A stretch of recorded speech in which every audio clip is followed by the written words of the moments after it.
This morning we have our last youth presenter. It is Nate Laughlin.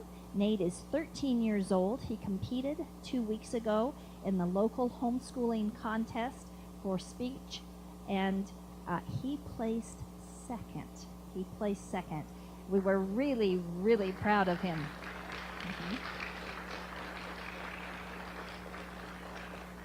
It was a well-deserved second, as you'll see. He did a lot of preparation in the way of writing and practicing his speech. Also, Nate happens to be an outdoor lover. Just to let you know, he likes all things outdoors, hiking and hunting and fishing and camping. He hunts with his dad and his brother, and he has hunted deer, grouse, coyotes, and black bear. So even though he's just 13, he has a lot of experience hunting. The theme for the contest was Chosen by God. Nate's speech is entitled, interestingly, Lord of the Ring.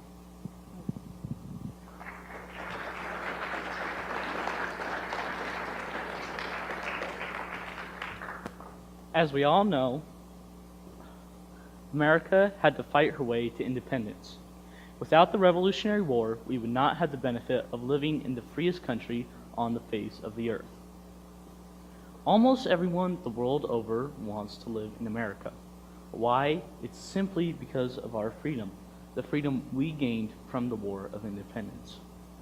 But how many of us know that this war wasn't just one of battles and firearms, but it was one of intelligence? As one British officer stated, Washington did not really outfight us, he simply outspied us. George Washington desperately needed information on British plans and movements. After all, at this time in world history, the British had the most powerful military force and naval in the world. In comparison, Washington's army was undertrained, understaffed, underequipped, and underfunded.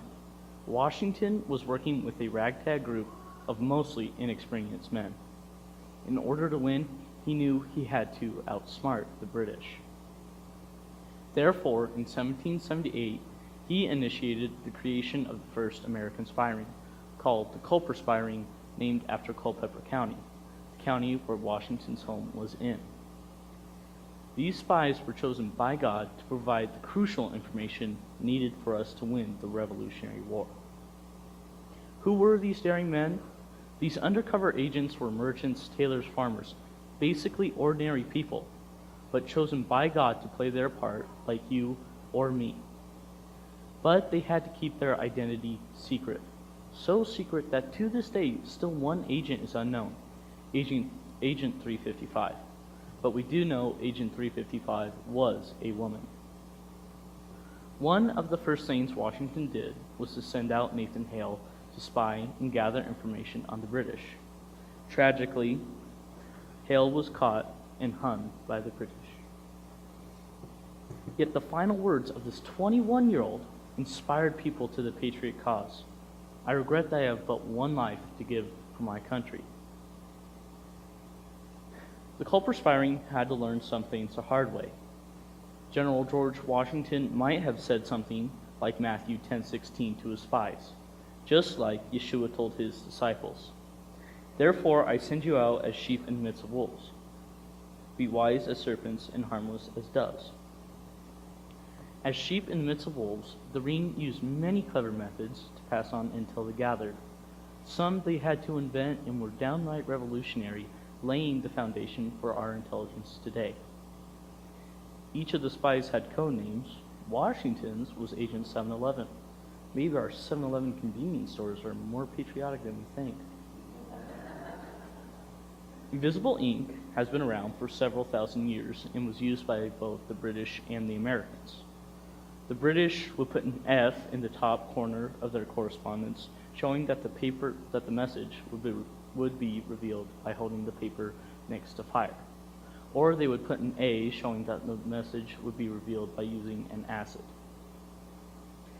But Washington went a step further, turning to Dr. James J., brother of founding father John J., to come up with a stain that only showed when mixed with the right chemical. Washington instructed that his spies write these secret messages in between the lines or on the margins of letters sent to loved ones or in the margins of books, newspapers, or common receipts. Invisible ink was a huge help in passing along secret information. But even more important were secret codes. Therefore, we invented a system in which numbers were substituted for words, only so that messages could be encoded. Only the top members of the ring would have the key for these codes. You may find it surprising, but the boy who could never tell a lie about chopping down his father's cherry tree, as a man became an expert in spreading disinformation.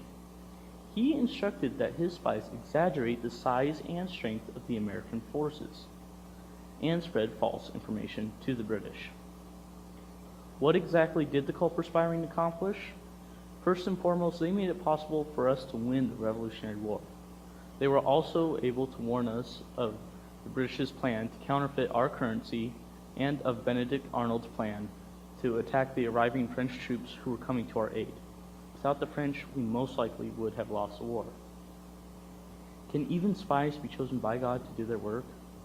Without the Culper Spy Ring group you may not have even heard of until tonight, America would not even exist. Thank God that He chose these courageous men and women to risk their lives for our great country. They were chosen by God to make it possible for you and I to live in the freest country on the face of the earth. Thank you.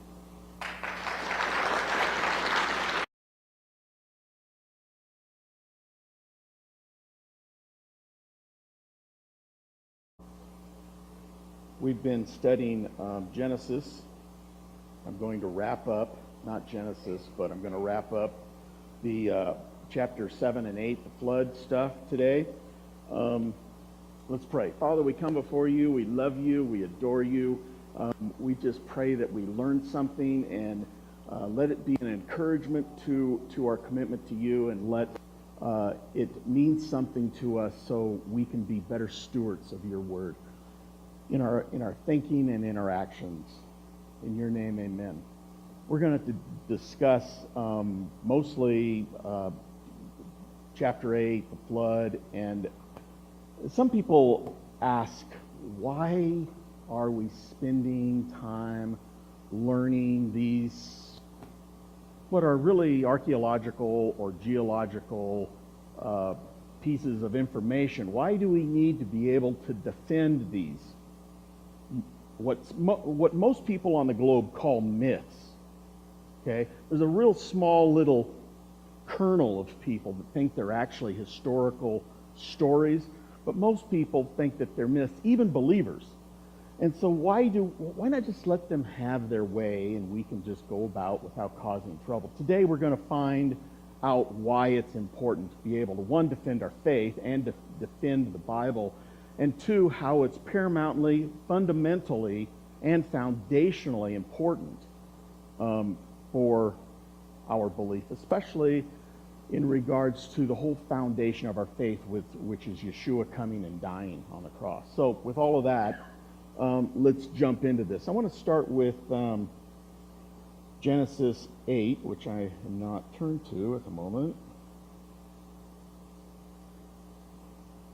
and read a few verses here.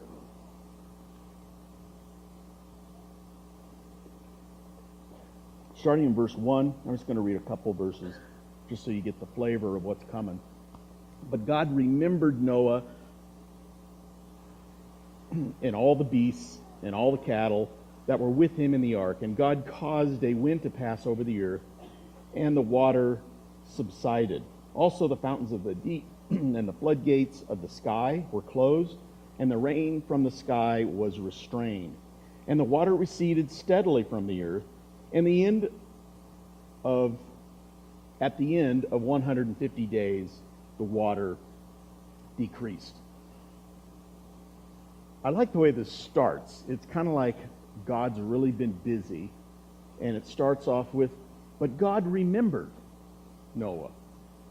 And it's like, what, God had forgotten? Oh my gosh, Noah and the other 7 guys are on this boat. I need to check on them. No, it's not that kind of remembered, is it? It's not like God forgot and was busy with some other issue, right? This word, remember, means to consider or to be mindful of. It's kind of like there's a couple other places where God says, and he remembered certain patriarchs. And it's not that God had forgotten them, it's that God was mindful of them all along, and he was considering. So basically what we're finding here is some information about what God was actually considering and being mindful of, issues that he was dealing with. So obviously we've had this flood, and I want to jump into the final little bits of flood geology that support our position. I've talked about this before, this horizontal and vertical evolution. We believe in horizontal evolution, and the evolutionists believe in vertical and horizontal, but they call both vertical evolution. Let me describe. Horizontal, let's start with vertical evolution. That means that one kind of animal will evolve into another kind. So the amoeba will evolve into a bacteria. The bacteria will evolve into a sessile animal that grows on the bottom of the ocean. That will evolve into a fish. That will evolve into birds, and eventually we get to us, right? That's vertical evolution. We totally believe in evolution, just not vertical. We believe in horizontal evolution. And what that is what we found in the geological column is tons of evidence for this. And we can look around the landscape and look at each different kind of animal, when we can see vertical evolution everywhere. Look at the dog kind. A great example of us intervening and creating all kinds of kinds. But in the process, all we're doing is selecting certain genes, certain manifestations, physical manifestations of what were already there. When we create the Chihuahua, the genes for that were already there from its parents and grandparents and great-great-great-grandparents. They just weren't selected for. So in the process of the coyote evolving to a wolf, evolving to a fox, or whatever, there's no new kind being created. It's just genes that were already there from the original kind being exposed in the physical presentation. All of those species is fracturing of the code that was already there. So different physical attributes come out.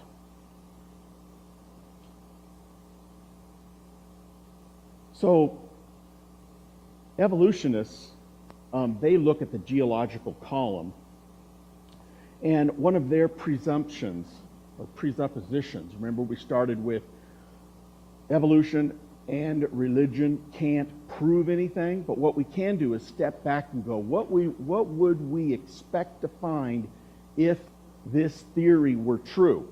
If evolution were true, what would we expect? If the Bible were true, what would we expect? And I mean by the Bible, the literal interpretation. What would we expect to find? And when it comes to evolution, since they require lots of trial and error, right? Because to get to from a fish to a reptile it's not going to happen very easily, is it?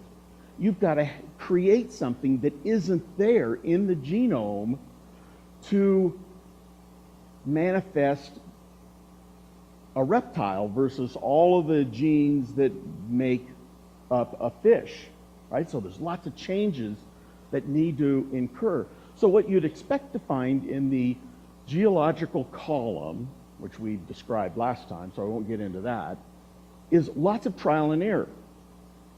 Okay? Now, it's interesting to note that when we found literally hundreds of millions of fossils, okay? They're ubiquitous. They're everywhere, okay? We have found every species that we know today that lives, they're called extant species versus extinct species. So every extant species that's living today, we have found in the fossil record. There's not one that we have not found. Guess what we haven't found, however? Any transitional fossils. So what is the odds of that? Now remember, to go to a fish, to arrive at a reptile from a fish, we already talked about the odds, which are astronomically impossible. You would expect to find thousands, if not millions, of trial and effort attempts to modify this fish into another kind altogether, right? So there should be 1,000,000 to 1, let's say, it's probably far larger than that, of operational kinds that succeed, like horses, versus all the efforts to arrive at a horse. It should be 1,000,000 to 1, 1,000,000 being all the tries, and the 1 being the operational unit we know as a horse. So what gives? How come chance is only preserving the operational unit and preserves none? Let me tell you, if you ask an evolutionist, show me one transmissional species, they have no legitimate example to show you. And it's a big problem and they know it. So what you want to do, as I go through this stuff, all you got to do is remember a couple of them. So the next time you're in a discussion, at these cocktail parties you guys all attend, just throw humdingers at them, just 1 or 2. Mix up their paradigm. Get them thinking. Because let me tell you, if you Google the information, you'll find that we have all the evidence on our side. But the newspapers, the scientists, the people that get reported never represent it.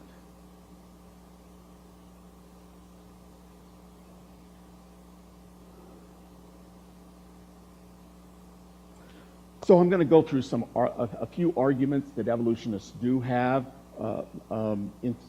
supposedly in support of their position. They say that, look at the geological column. Remember the geological column? Then you'll find these in textbooks. Up here is the top. Here's a tree.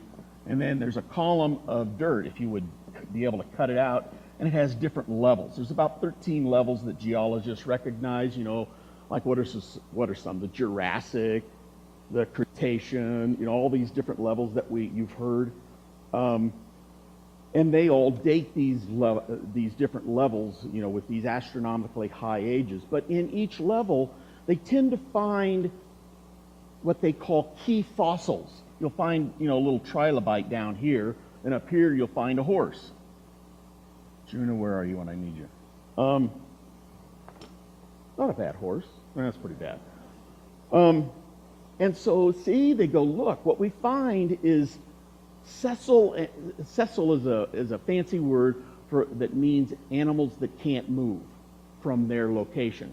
So what might that be? What would be an example of a sessile animal? No, they move. Yeah. What? Coral. Excellent. How many thought those were plants? Coral, and there's other, these things mostly grow on the ocean floor, like clams. Some clams attach permanently. Some of them have the ability to, move their shells and they can move around. But, those are sessile animals. So what would you, if you were going to inundate the place, the earth, and you'd have all of this alluvium, all this material being eroded very quickly and being moved to other locations where it's settling out, who do you suppose would be trapped in these sands first? Sessile animals. The ones that evolutionists say are the most or the least evolved. like trilobites. They don't move very fast, and we find them down here. We find corals down here. We find all kinds of bacterium down here because they don't move very fast either. So all the slow guys are caught down here. So who next is slow on the list? Amphibians. You ever seen, race tracks for amphibians? No, they don't move very fast either. And then, of course, you're going to get things like reptiles. They're not particularly fast, although I'm not sure if I'd win the race between T-Rex and myself. But there were some that were more mobile. But most of the reptiles were slower, but not as slow as some of these others. And so we find fish down here as well, because they're going to get inundated and trapped in the ocean. And as we move up the column, who gets trapped next? We find mammals, and then finally we find mankind, men and women, and birds, right? So the evolutionists point to this and go, look, this is a beautiful expose of the evolutionary process, because they see this column being laid down over hundreds of millions of years, where the biblicist sees it as this is flood layer being laid down in maybe 100 years. The flood occurred, how long did the flood take? 370 days, right? But then there were all kinds of environmental repercussions afterwards to get the weather to calm down, right? So thus the ice ages occurred after the flood, right? It's part of the earth and its atmosphere trying to find a new balance, okay? That's where you would put it in the biblical guidelines. So what you find actually in the geological column, there's a question up here, in the geological column is you'll find all kinds of exceptions to this, okay? So you'll find a giraffe down here, you'll find men down here, and you'll find trilobites up here. In fact, on top of Mount Everest, what do you think you find? Seashells. They should be down here. What are they doing up at the highest peak? Kind of a problem, isn't it? Yeah. John, when you say that the flood occurred in 370 days, are you talking about the aftermath of the actual raining? I'm talking about when God told Noah. God did tell Moses about Noah, but right. When God told Noah to go into the boat that he had just made, to the moment when God told Noah to exit the boat. Oh, okay. So, 370 days. Okay.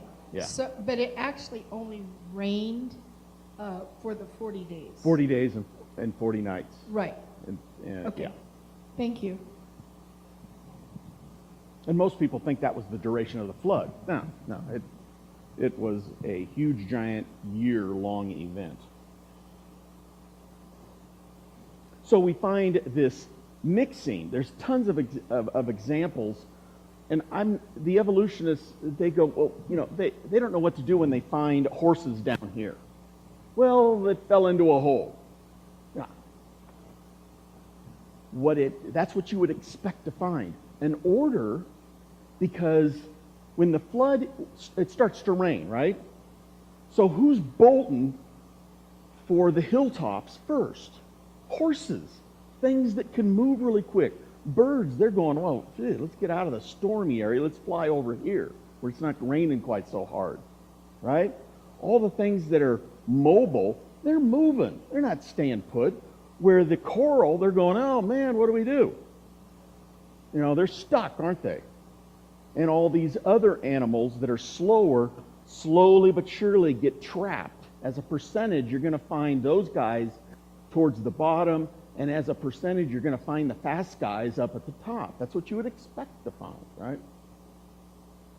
And that's what we do, in fact, find, with lots of exceptions. There's all kinds of exceptions, and the evolutionists don't have an answer other than, well, they fell into a well. Yeah. So God's really consistent in that the number 40 represents what? 40 represents, Tested. there's kind of a positive to 40 and a negative to 40. So the rain The wasn't 40 33 days or means 70 testing, days. and it also means renewal. Yeah. So the rain wasn't 10 days or 7 or 5 minutes. No. 40. Right. 40 days. It wasn't accidental. No, he's consistent in all that. That's right. He started something new, didn't he? But it took 40 days to cleanse. And this model you'll see again and again. When a woman gives birth, it's 40 days. And then she gives a sacrifice at the temple. And she's now clean. And you see other examples of this idea of the concept of 40. You've probably heard this before, but I think it's worthy of mentioning it again. There was a scientist back in I think it was 1998. Her name was Mary Schwarzer, and she ran across a T-Rex bone with some material in it that appeared to be blood and blood cells. So she did the tests, of course thinking, oh no, this is something else, of course, and guess what? It was blood and blood cells. So she wrote a paper, and it was not well received, to say the least, because all scientists know that blood and tissue rot away, decompose within a few hundred years, and certainly doesn't last 40, 50 million years, or even 60 million years. Some people say that the T-Rex lived in. So what's this blood and blood vessels and inner bone tissue doing still in the bone? Something's wrong. Somebody's theory is wrong. It's what you would expect if the Bible were true, but it's not at all what you would expect if evolution was true. When they break open rocks and they find fish fossils, some scientists have claimed that they smell fish smell. It smells fishy. Not like, what? But like, I don't want to eat this. That kind of fishy. It's like, well, yeah. After 50, 60, 70 million years, don't you think that smell would have migrated out of the rock by now? Yes. Yeah. Common sense would say there should be no smell left.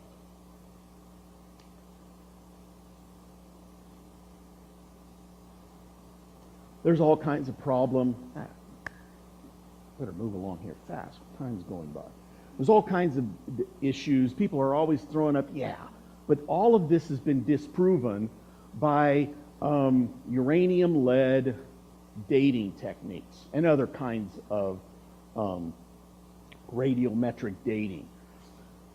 And let me tell you, that is not a very good argument, because all radiometric dating is got a lot of assumptions. Here's the issues they assume. They assume, you start off with uranium. Uranium, through a process of degradation, radiates off various particles, some of which are helium molecules, right? And it radiates down and eventually forms a stable element called, anybody know? Lead, right? And it takes lots of years, millions and millions of years to have this happen. So they call uranium parent and lead daughter. Okay? So here's some of the problems with this dating technique. One, uranium and lead are very, very water soluble. So if water drains through the rock, guess what's going to happen? Uranium's going to migrate out. Lead is going to migrate. That's why you don't ever want to use a mug made out of lead. Why? Because it migrates into the water, and then you're drinking lead, and then you have lead poisoning, right? Very water soluble. lead's migrating out. Well, if it can migrate out over hundreds of millions of years, what else could happen? It could migrate in, which, of course, it does. And you're also assuming that there was no lead to start with. All of those things foul up the measurements.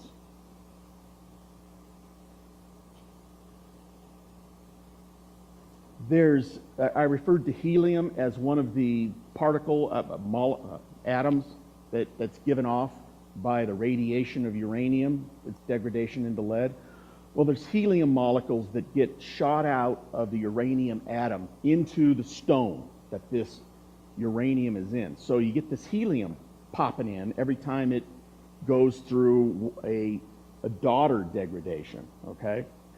Well, some guy decided to go, hey, I know how much helium is produced from uranium all the way down to lead.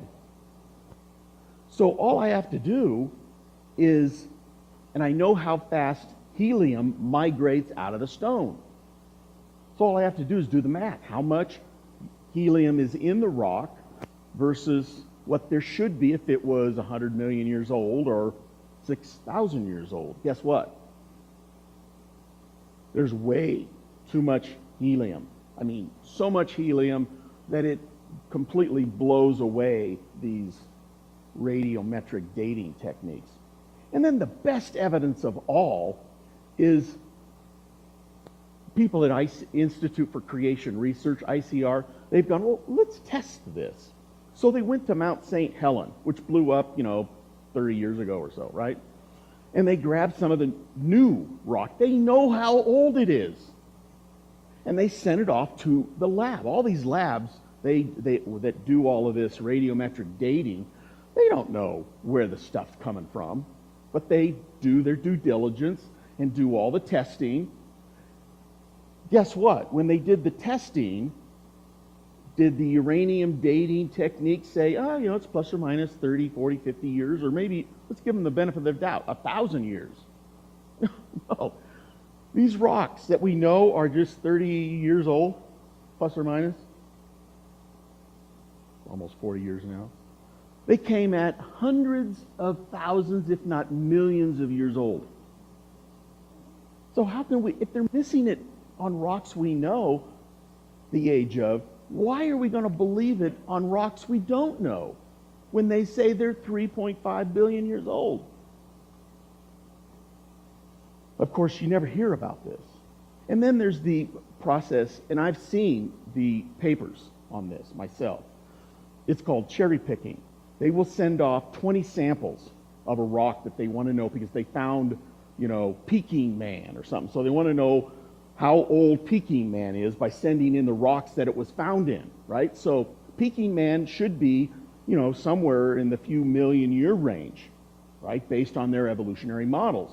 So what they get is they get 100 million, 50 million, 20 million, 1 million, 100,000, and they go, see, right on, we got the 1 million.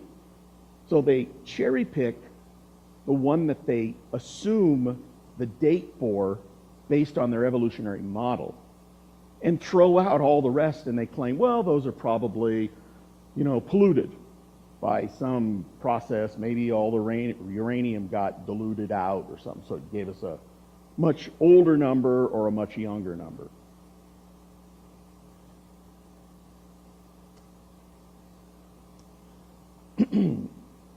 In Genesis 4, we read, in the 7th month, on the 17th day of the month, the ark rested upon the mountains of Ararat. So, mostly since, I think it was World War II, we've been sending parties up on Mount Ararat to try to find the ark. And if you would go and talk to the people that live today in Turkey around Mount Ararat, they say that they have known people who have seen this boat up there, okay, somewhere. The problem is that it doesn't say Mount Ararat, does it? It says the mountains of Ararat. Well, where are the mountains of Ararat? Well, if you know where Ararat is, it's in northeast Turkey, right? Just south of the Black Sea, right? So it's in the northeast. You've got Turkey, like this. Israel's down here, right? And the Black Sea, right? And Turkey does this kind of a thing, and then you have Iran over here, right? Kind of a thing like here. And then you've got another country. Well, the mountain range of Ararat goes into these three countries. So anywhere with Azerbaijan or Turkey or Iran, you could find this ship that Noah built. So they're doing lots of research, exploration to try to find this thing. Some people have claimed it, that they've found it, but it all turns out to be hoaxes, which really does a lot for the faith of believers, right? To be continually, I'm going to get rid of this map right now before it gets me into trouble.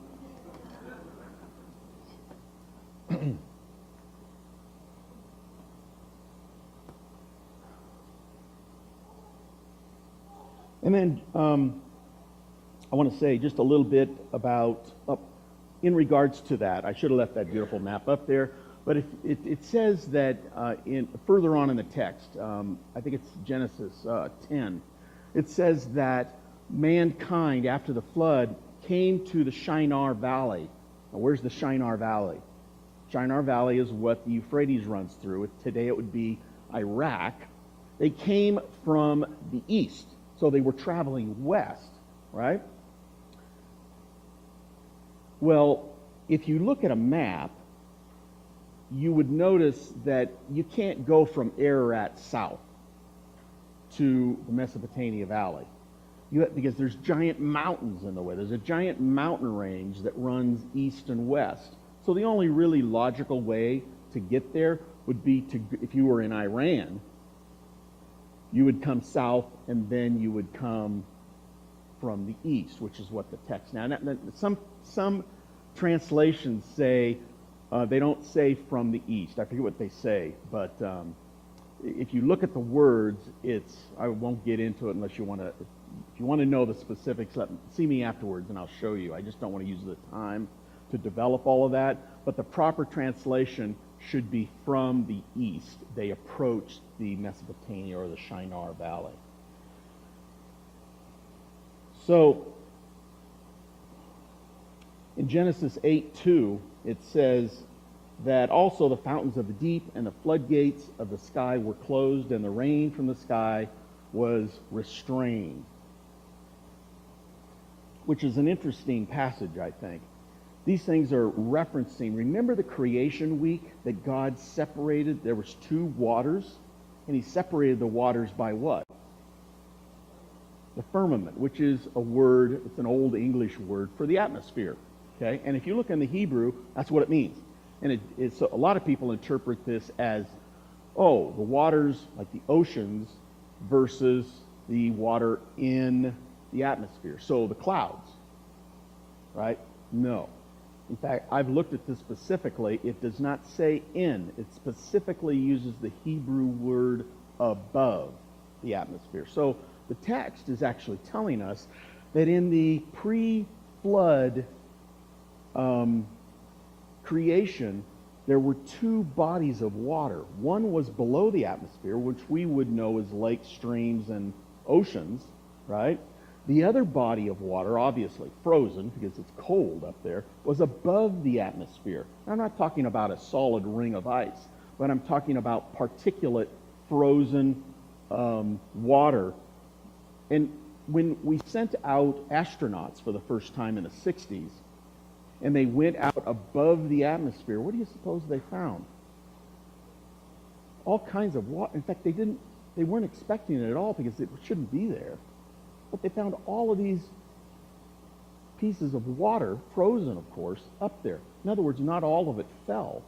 But that's what the implication here is. The text is saying that somehow, and if you're interested in this topic, you can read about it in the Genesis Flood by Dr. Henry Morris. Excellent book about this topic.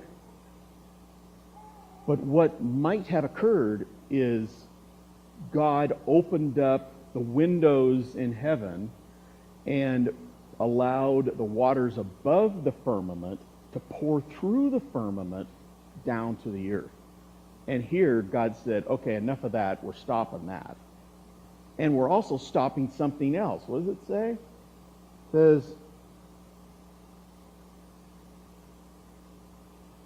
that the floodgates of the sky were closed and also the fountains of the deep.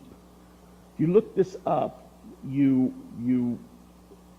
discover that in ancient times, pre-flood times, the Bible's implying that there were large subterranean, which means below the surface of the earth, large subterranean pools of water.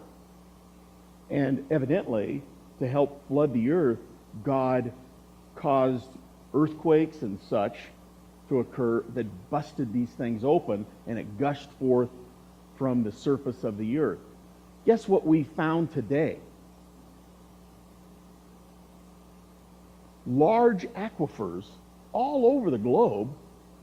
In fact, areas, we drill down into these aquifers now for agricultural and for urbanization needs, right? We drink off of these large pools that are subterranean that we've discovered all over the globe. Yes. When we were in Hawaii, Jim and I went snorkeling, and we went out a long ways, and so when we dove down, we found big pools to bringing forth water, and it was amazing to actually see it. But it was just coming out, and so I thought of this part of Scripture where it said that God broke forth that springs, and it was amazing to see. Down the Mid-Atlantic, they call it the Mid-Atlantic Rift. There's a kind of a large fault down through. There's a crack in the crust that goes north-south through the middle of the Atlantic. And the same phenomena is there. You can go down there, and all of this hot, really hot water is boiling up. Well, what's that doing there? You know, it's just coming up out of these aquifers that are subterranean, that have been heated up by the warmth of the core of the earth.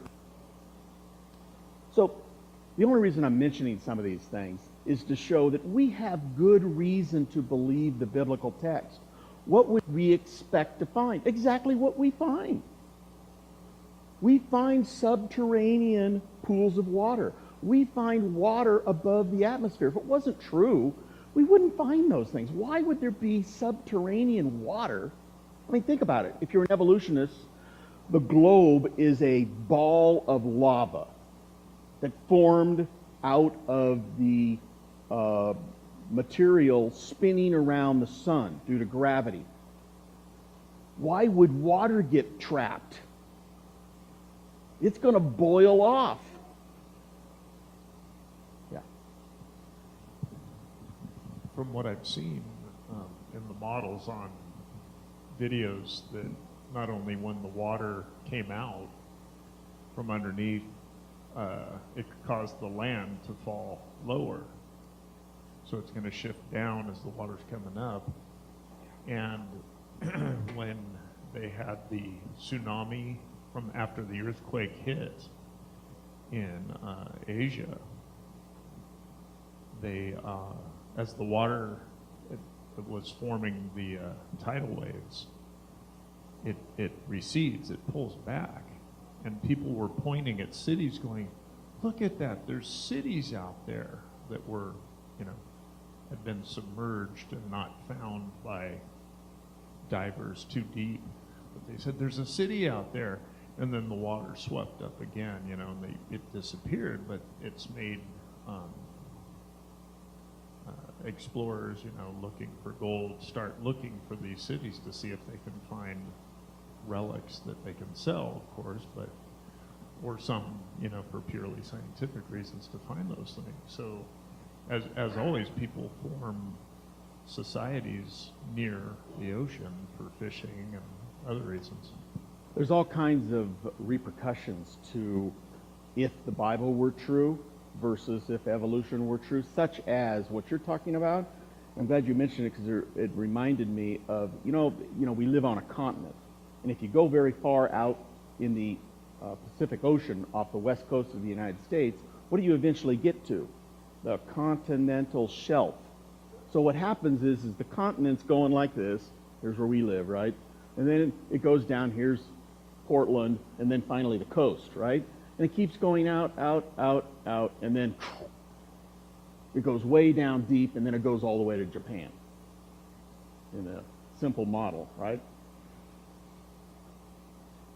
What you would expect to find is exactly what we find on that edge, that cliff that goes down thousands of feet. If the Ice Age occurred after the flood, where's all the water? It's not in the ocean. Where is it? It's up on the continent. So there's still rivers, right? But instead of stopping at Portland, the current mouth, a little bit west of there, is the current mouth of the Columbia River. Of course, the river continues to flow further down because the continental shelf is still above the water line. The water line's way down here. If all the water's locked up in the ice sheets on the continent, so what would you expect to find at the edge? Giant canyons where the water had ripped the material out. Do we find any of those? Everywhere where there's a river today that flows into the ocean, there's one of these giant canyons.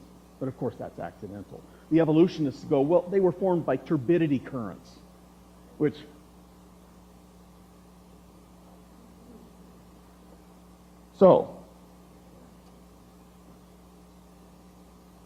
unfortunately, yes, Michael.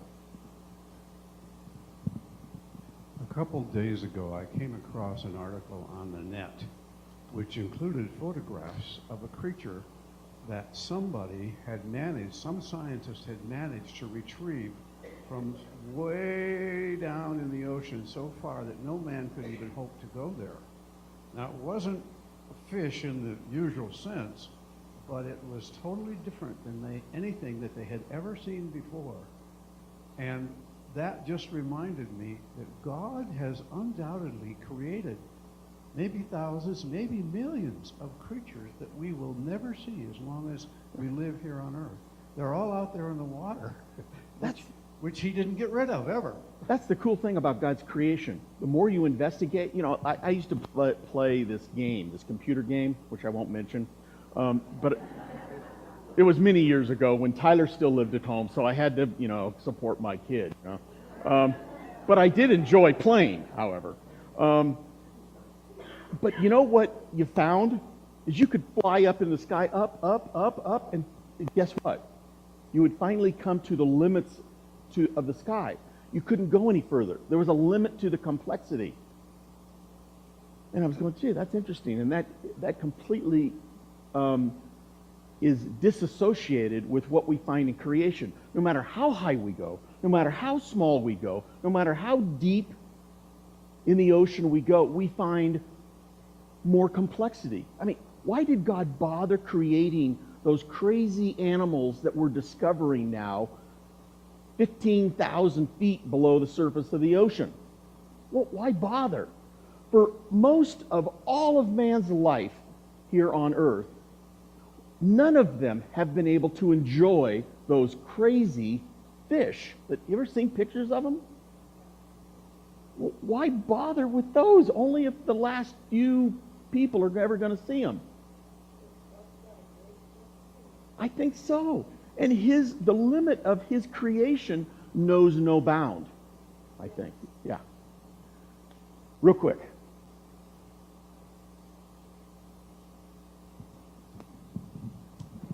I'm going to try and cross a couple boundaries here. You say the river's creating chasms and valleys and stuff, right? It's accidental. Mm-hmm. We're also talking about things on the bottom of the ocean we're just now finding. I'll pick the cuttlefish, which has been known for a while. But wouldn't anything God did not be accidental? Wouldn't it be planned, John? Of course, it's all planned. And God is diverse, extremely diverse. You're never going to get the further we look, the more they used to call the simple bacteria a simple cell. Well, then we started finding out how not simple it really was. It is a very complex, and the further you dig into it, you become profoundly moved at the complexity of design. There's a lot of people today. I started this off with, most people today do not believe in the biblical stories. They do not believe in Genesis. They think it's myth. And this includes most of Christendom. Most believers, the main denominational groups, do not think that Adam and Eve ever existed. It's a myth. They do not believe that the flood ever happened, maybe a local flood, but certainly we talked about that last time. They don't believe that these stories are anything more than myth. Yes? One time I was researching the topic, and like you're speaking, and I had a question because there was an article and it said that all religions had stories of floods at one time or another, and that according to the record there was 500 years before Noah there was a written record of a flood that was very similar. And then once again, like that, when they interpreted the disc that you said there, they found in the sand. Anyway, it was an ancient form of cuneiform, but it also said that there were stories of floods like 1,000 years before Noah. Without being a naysayer, but I thought, well, why would that be?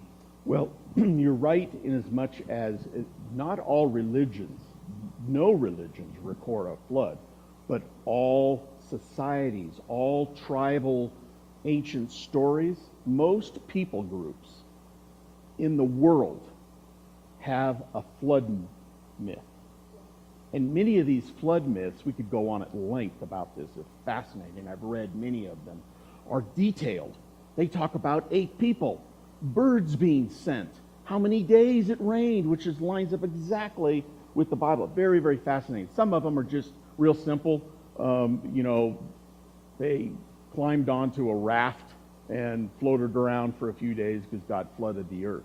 But some of them are very involved, and their information lines up in detail with the Bible. Very, very fascinating story. It's unfortunate that most of Christendom, most of the mainline denominations do not take these stories literally. And of course, if you're an atheist or you're a secularist, of course, these are laughable. They're laughable.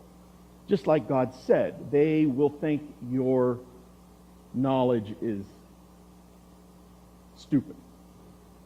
And unfortunately, it's the other way around. I'm not calling anybody stupid, but I am calling people blinded and deceived. Unfortunately, Satan has done a very good job at doing that.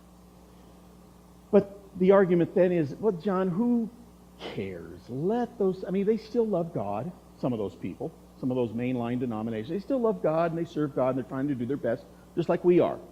Why bother with fighting over the flood or fighting over whether Adam and Eve really lived in a garden and all of that stuff?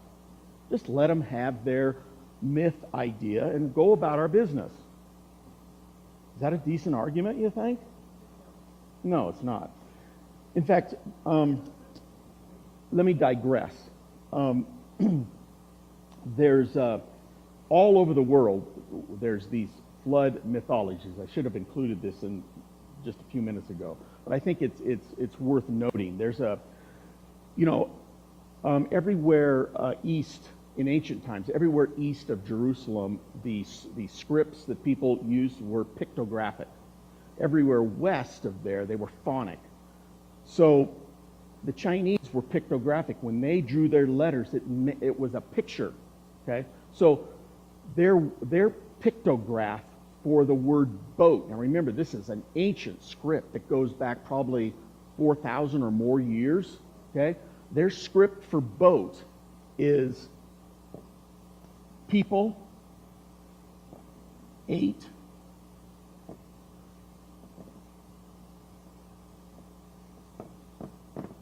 container. So 8 people in a container is a boat. Why would they do that? Why would they pictograph 8 people in a container? I don't know. Unless maybe, where would the Chinese get that story?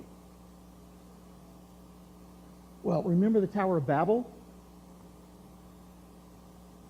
So there's lots of people that would not agree with what we're talking about today. They would think that we're got a few screws loose.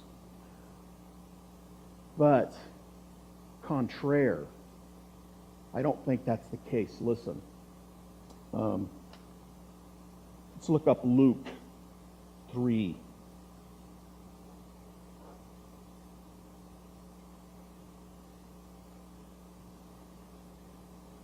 (22 through 23). This is the beginning of Yeshua's ministry. It says, "Now when all the people were baptized, Jesus was also baptized, and while he was praying, heaven was opened, and the Holy Spirit descended upon him in bodily form like a dove, and the voice came out of heaven, 'You are my beloved Son, in you I am well pleased.'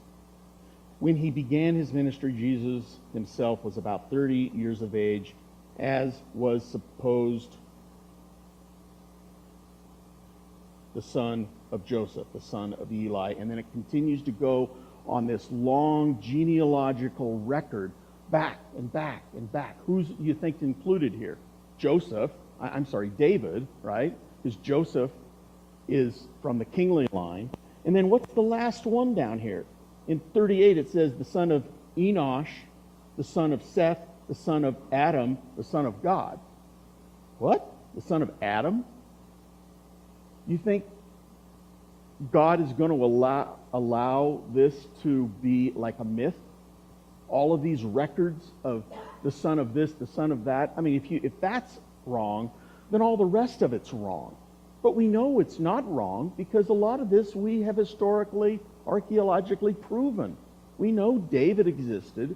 We know some of these other people existed. We have records. And the Bible certainly has all the chapters that we love to read, the genealogies. It's a copy of that.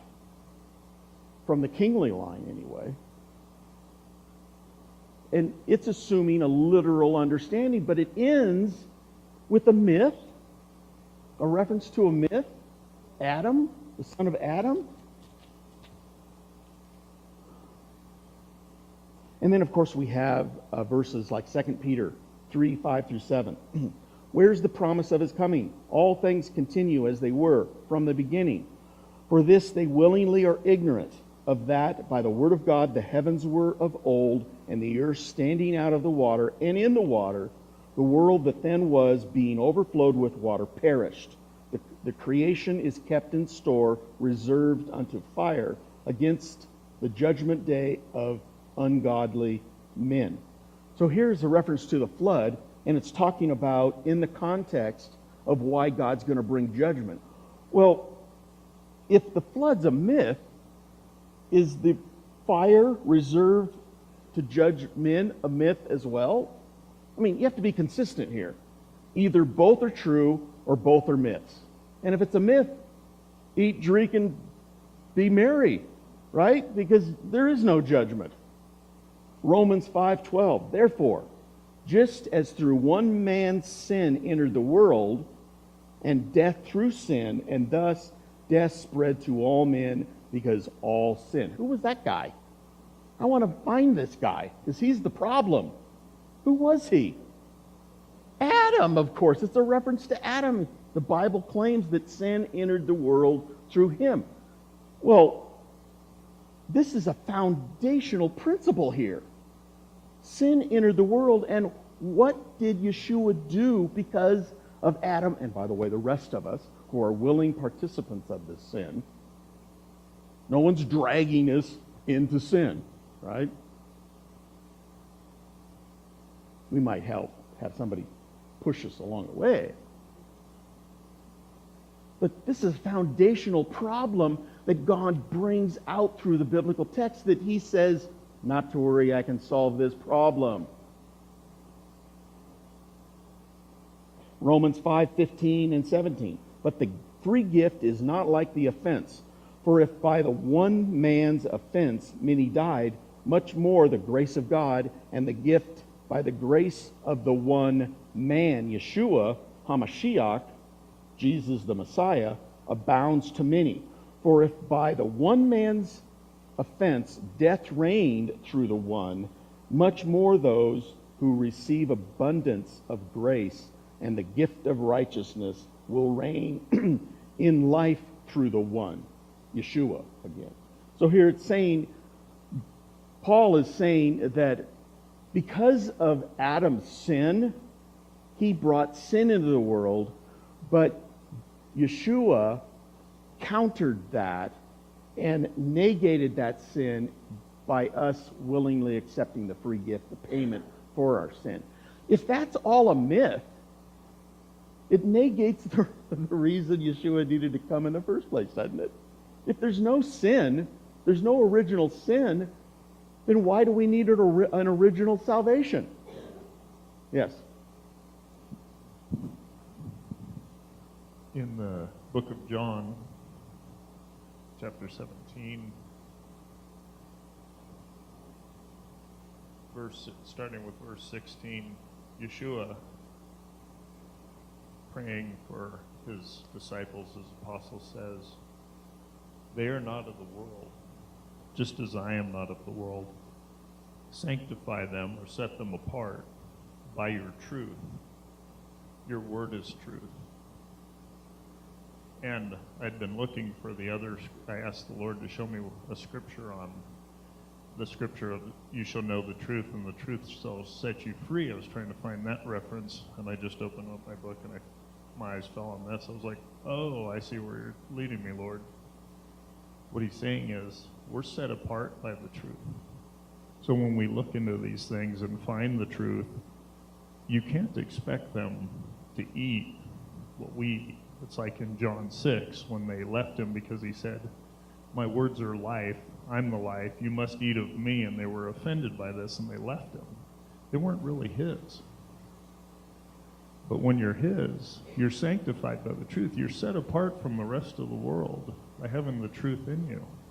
Not just the truth of this word, but the truth of everything around you that you look at, as it says in Romans. Right. You know, it's clearly evident by his creation, so we're without excuse if we deny him. That's right. But exactly. that truth is what sets us apart from the rest of the world. And you can only give it to those who'll eat it. To some we're the smell of life, to others we're the smell of death, and they resent us. That's right. I just give up at some point. You just can't keep going with them. They're not going to hear us, no matter, hey, I don't care how much sense you make. I don't want to hear it because I don't want to believe in God. And that's really what's going on That's here. why that first verse I read, it said they willingly are ignorant. There's a whole bunch more verses. I won't read them, but I do want to read one because I know somebody's sitting out there going, yeah, but those are all from Paul or Peter or some other disciple. None of them are from Yeshua, verifying the flood or Noah or Adam and Eve. Matthew 24:38.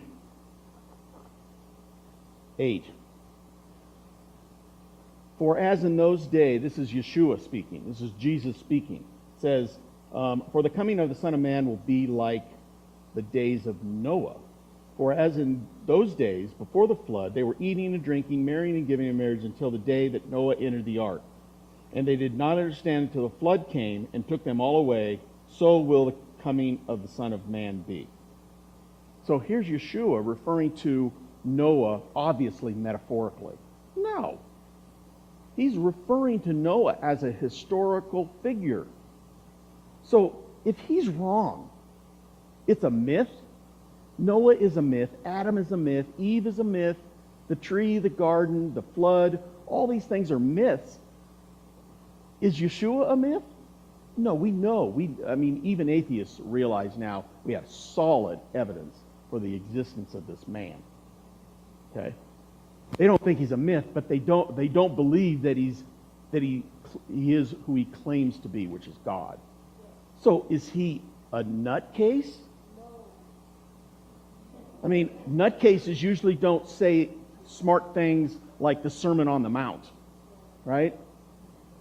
So to me, there's a real problem if you want to make myth Genesis, then you've completely undercut the foundation for the whole reason Yeshua needed to come and die on the cross.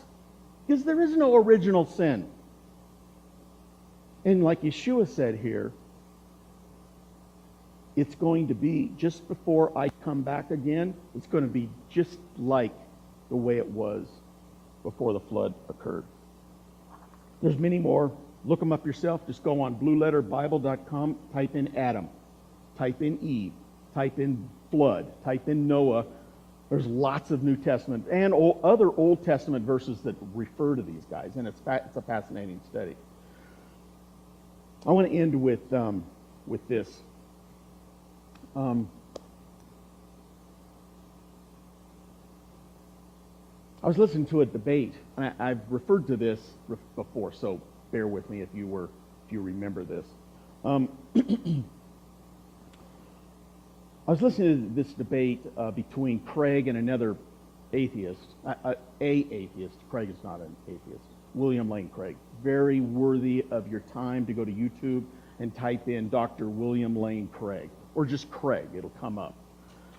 Anyway, it was a couple years ago. I was listening to this guy, and this guy was, every time he was what you'd call a hallucinationist.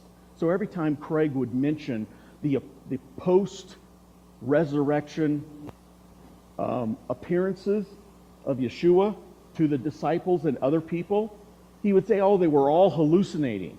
Okay? So Craig finally goes, well, what evidence would you believe?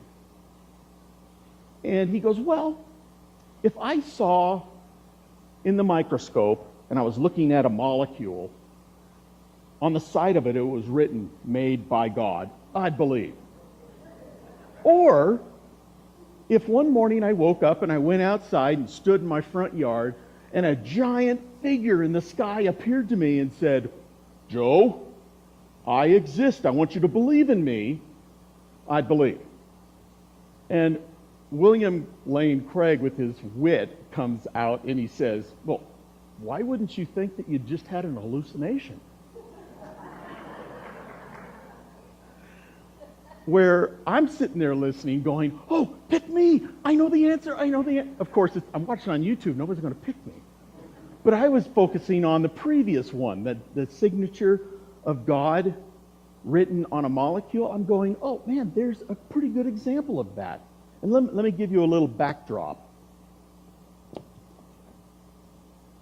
There's a letter. It's the last letter in the alphabet. Does anybody know what the last letter in the Hebrew alphabet is? Tav, right?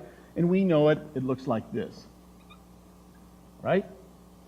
Not quite that long. We'll flip up here, right? Tav. But not in the Bible.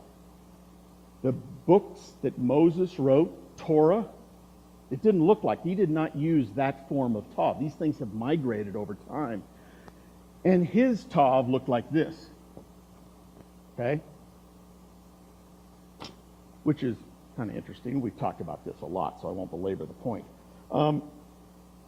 This is kind of like in my way of thinking, it's kind of like the signature of God. Because the pictograph, each one of the, I talked about the Chinese, they're pictographs, they're not phonic-driven letters. So is Hebrew. It's pictographic and phonic. So this makes the sound of ta. It's the only language in the world, by the way, that does this. But it also is a pictograph that means the sign of the covenant. Our God is a very covenant God, if you haven't figured that out by attending here for very long. If you do attend here for very long, it won't take you long to figure out that God is a covenant God. And you see this embedded in his salvation message everywhere. For example, you see Torah, right? It's spelled Tav, Vav, Resh, He. And the pictography is, behold the man nailed to the cross or behold the covenant man. Well, when was that written? That was written in about 1500 BC, 1500 years approximately before he hung on this cross. Okay? And then we have words like, where am I?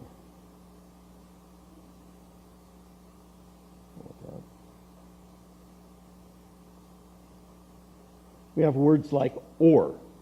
I'm sorry, not or. We have words like oat.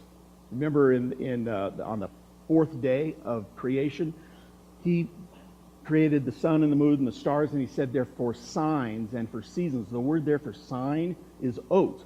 And what does oat mean? Sign is really kind of it's an okay interpretation, but it's not very poignant. What it really means is a portent, a prophecy. It's a word that is used like the Hebrews were instructed to put oat over the doorpost, signs over the doorpost the night before they made the exodus out of Egypt. And what was that sign? Oat is spelled blood, but oat is that. They put a cross over their doorposts. He hadn't died on the cross yet. Did they know what they were doing? Well, if they knew the pictography, that God was a covenant God, and that's his signature, then basically it wasn't going to let the death angel through because of the future blood that was going to be shed on that cross. And then, of course,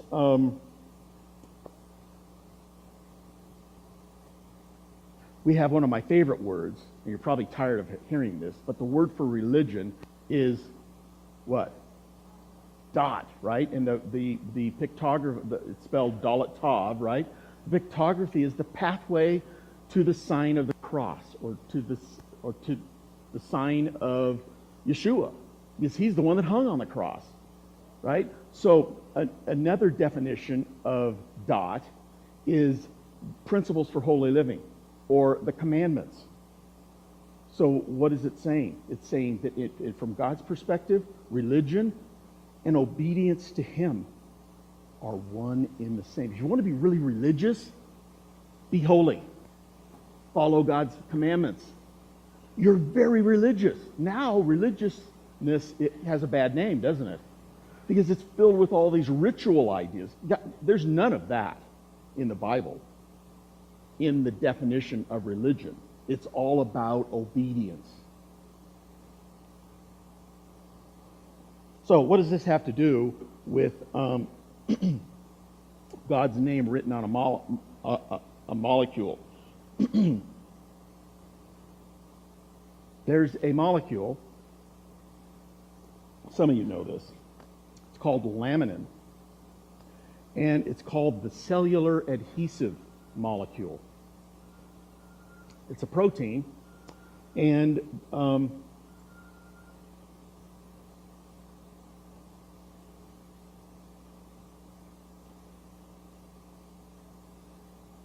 I read this out of WikiLeaks, which is a halfway decent source sometimes. Oh, I'm sorry, not WikiLeaks, Wikipedia. Sorry.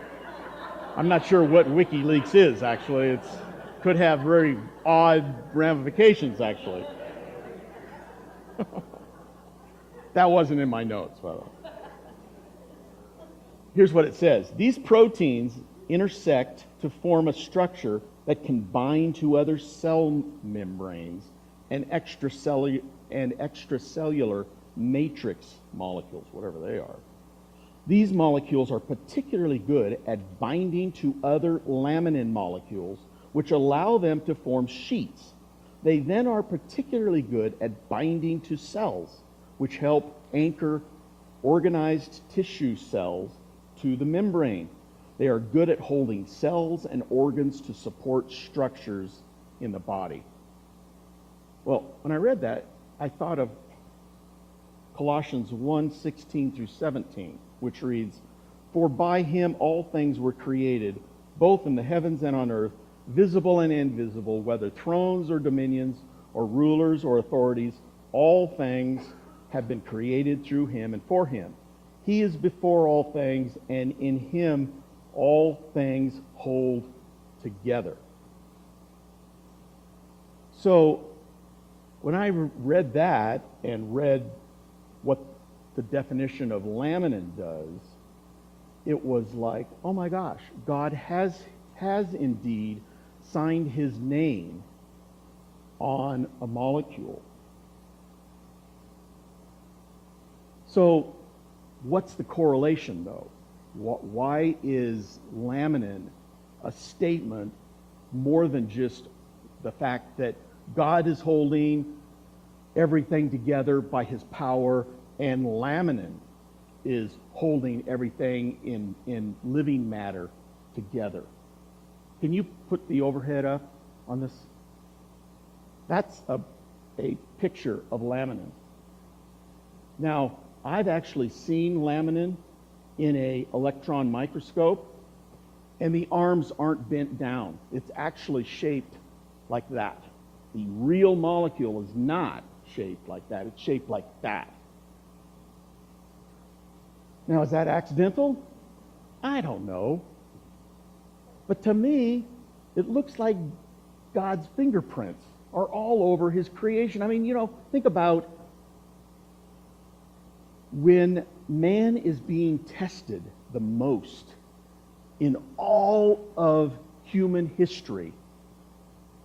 The deeper we find, the deeper we research, the more we find stuff like this. What God is doing is countering Satan. If only we have ears to hear and eyes to see and an open mind. When you see that, especially with the arms lifted up, when you see that and then you know this verse, you go, is God being tricky here? Is he laughing? Going, hey, look what I did way back 6,000 years ago. I came up with this molecular cellular adhesive molecule. And I go, yeah, I'll just make that my signature because I'm going to die on a cross someday. And it represents the concept of covenant, which is what? Covenant is the whole idea of how God is going to mend the brokenness of mankind and the relationship. Covenant, remember, covenant is a fancy word for, if you break it down, covenant is the idea of servanthood, friendship, sonship and daughtership, and being a bride. Those are the relationships embedded in the ideas of covenant in the Bible. God is a relationship guy, and he has put the sign of covenant and the sign of relationship, his sign, written in my book on the side of a molecule. God has indeed given us enough evidence for us to believe in these ancient stories, these records in Genesis that everybody else is poo-pooing and thinking they're myths. I think he hasn't given us proof. He doesn't want to give us proof, because then it doesn't require any faith. But I believe he's given us enough proof to believe versus the complete void and lack of proof for all these evolutionary models. We can trust in him and know that our lives, all the service we do, all the kindnesses that you do, all the things we do in his name and for him are not in vain. All those efforts. I know some people get tired of doing good things because they scratch their head going, am I wasting my time? Am I serving a God that doesn't even exist or doesn't care? I don't think so. I think God has on purpose left tons of evidence out there everywhere you look that he does exist and he does indeed care, and he's not going to take in vain all the things that would qualify as serving him. I don't think our lives and our work and certainly our faith are hallucinations. I think they stand before God and they will be tested by fire, and God will applaud you all for the things that stand that test. Amen? Let's pray. Father, we come before you. We thank you for this time. Father, I pray that that we're encouraged and it motivates us to all the more become like Tovs ourselves, become like representatives of you, so we have the legal right to sign your name as well, because you can trust us and you can rely on us because we're dependable and trustworthy. Father, I pray that we become stronger as we mature in you and integrate your principles into our life. Father, we love you and adore you. In your name, amen.